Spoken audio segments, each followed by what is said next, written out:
Assalamualaikum warahmatullahi wabarakatuh. Hai anak-anak, bertemu kembali dengan Pak Arif.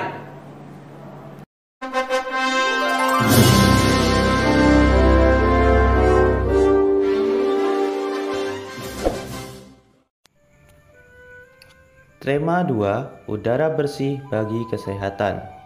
Muatan PKN KD 3.2 memahami hak, kewajiban, dan tanggung jawab sebagai warga negara dalam kehidupan sehari-hari. Tujuan pembelajaran. Dengan pembelajaran ini diharapkan siswa mampu 1.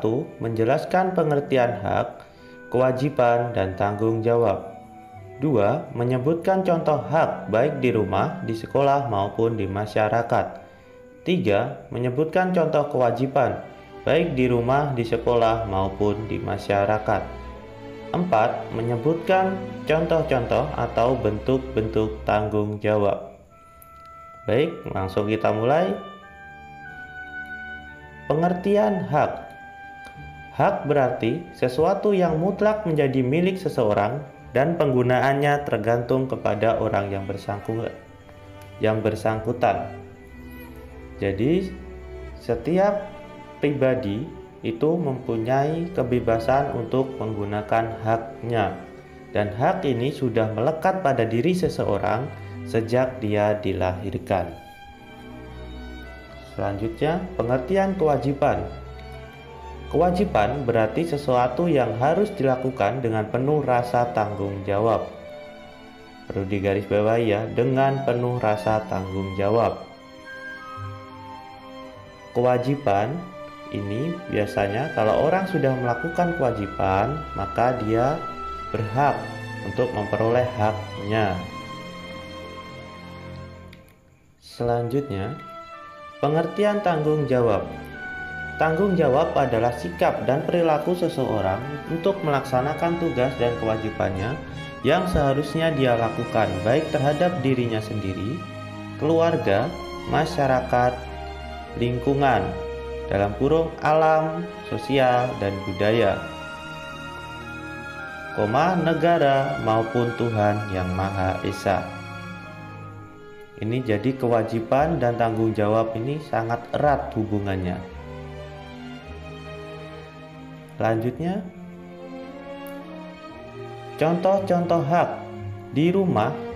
1. Mendapatkan kasih sayang. 2. Mendapatkan makanan yang bergizi. 3. Mendapatkan perlindungan, dan lain-lain. Di sekolah. 1. Mendapatkan bimbingan dari guru. 2. Menggunakan fasilitas sekolah. 3. Meminjam buku di perpustakaan, dan lain-lain. Di masyarakat. 1. Menikmati udara bersih. 2. Menggunakan fasilitas umum. 3. Berpendapat dan berorganisasi. 4. Dan lain-lain. Untuk contoh, kalian tentu bisa memberi contoh yang lain.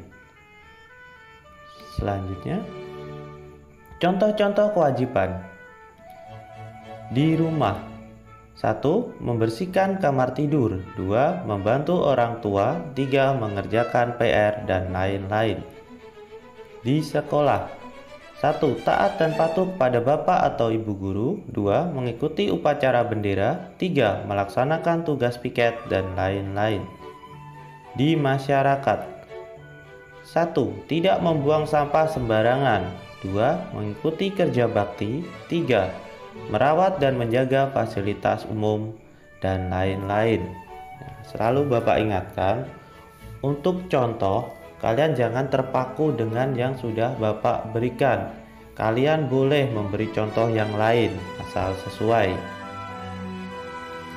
Oke, selanjutnya kita simpulkan bersama-sama. Hak dan kewajiban dapat kita kenali melalui hak merupakan sesuatu yang kita dapatkan, kita peroleh, kita miliki, dan kita gunakan. Kewajiban merupakan sesuatu yang harus kita kerjakan atau kita laksanakan. Selanjutnya, jika tidak melaksanakan kewajiban, maka tidak akan mendapatkan hak. Jadi, perlu kalian ingat, kalian harus mengutamakan kewajiban terlebih dahulu, baru memperoleh hak. Kemudian dalam pelaksanaan hak dan kewajiban ini harus dilaksanakan dengan seimbang agar tercipta kehidupan yang harmonis. Bentuk-bentuk tanggung jawab. Tanggung jawab terhadap dirinya sendiri. Sebagai pribadi atau diri sendiri, tentu kalian berkewajiban untuk membersihkan diri kalian sendiri dengan cara mandi. Jadi tanggung jawab sebagai pribadi adalah mandi, gosok gigi, dan lain-lain. 2. Tanggung jawab terhadap Tuhan. Nah, ini juga sangat penting ya. Jadi kalian sebagai seorang pribadi juga punya tanggung jawab terhadap Tuhan sebagai yang pencipta. Nah, tanggung jawabnya apa? Tanggung jawabnya adalah beribadah dengan rajin setiap hari.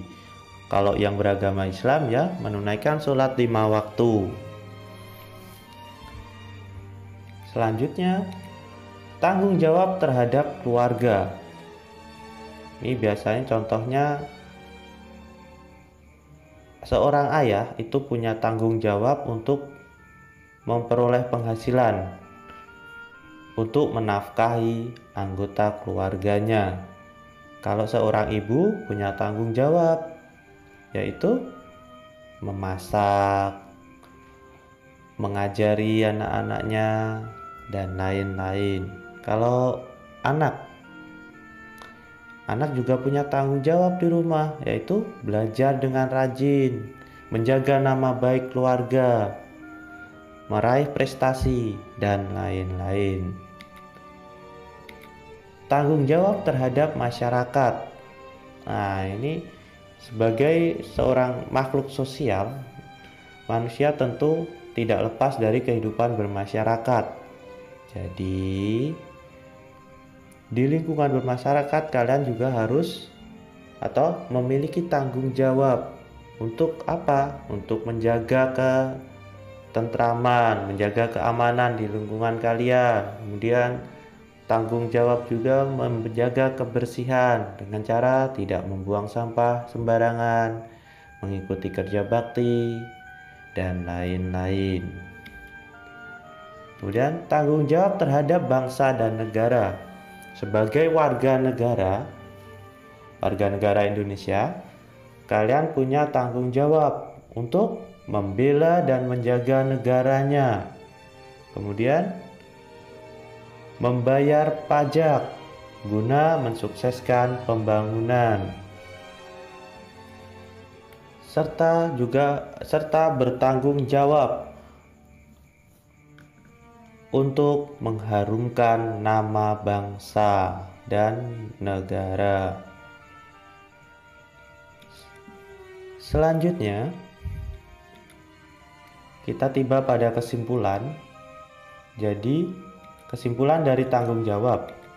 Tanggung jawab merupakan sikap terpuji yang hendaknya dimiliki oleh setiap individu. Sikap terpuji artinya adalah sikap yang baik, yang bagus, yang patut kita contoh. Kemudian karakter seseorang tercermin dalam sikap tanggung jawabnya, baik terhadap dirinya sendiri, orang lain, masyarakat, maupun bangsa dan negara. Jadi, orang yang bertanggung jawab dapat dikatakan sebagai orang yang berkarakter bangsa.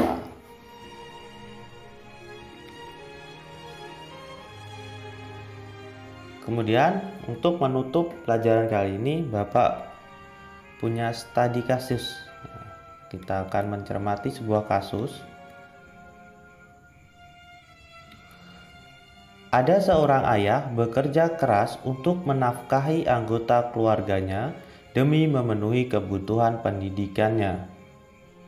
Pendidikan anaknya, maksud Bapak. Nah, itu ada gambar seorang ayah yang bekerja dengan sangat keras ya. Terus tugas kalian adalah menentukan mana yang dimaksud kewajiban dari contoh di atas. Mana kewajibannya? Ya, kewajiban seorang ayah yaitu bekerja. Kemudian, mana yang merupakan hak? Nah, setelah bekerja, ayah punya hak. Haknya apa? Mendapatkan nafkah atau mendapatkan penghasilan. Kemudian, mana yang merupakan tanggung jawab? Tanggung jawab seorang ayah adalah bekerja keras untuk menafkahi keluarganya. Ya, demikian anak-anak, semoga kalian paham dengan penjelasan Bapak kali ini. Terima kasih.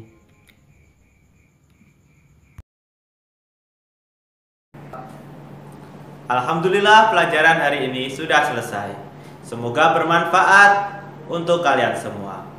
Sampai bertemu di pembelajaran berikutnya. Wassalamualaikum warahmatullahi wabarakatuh.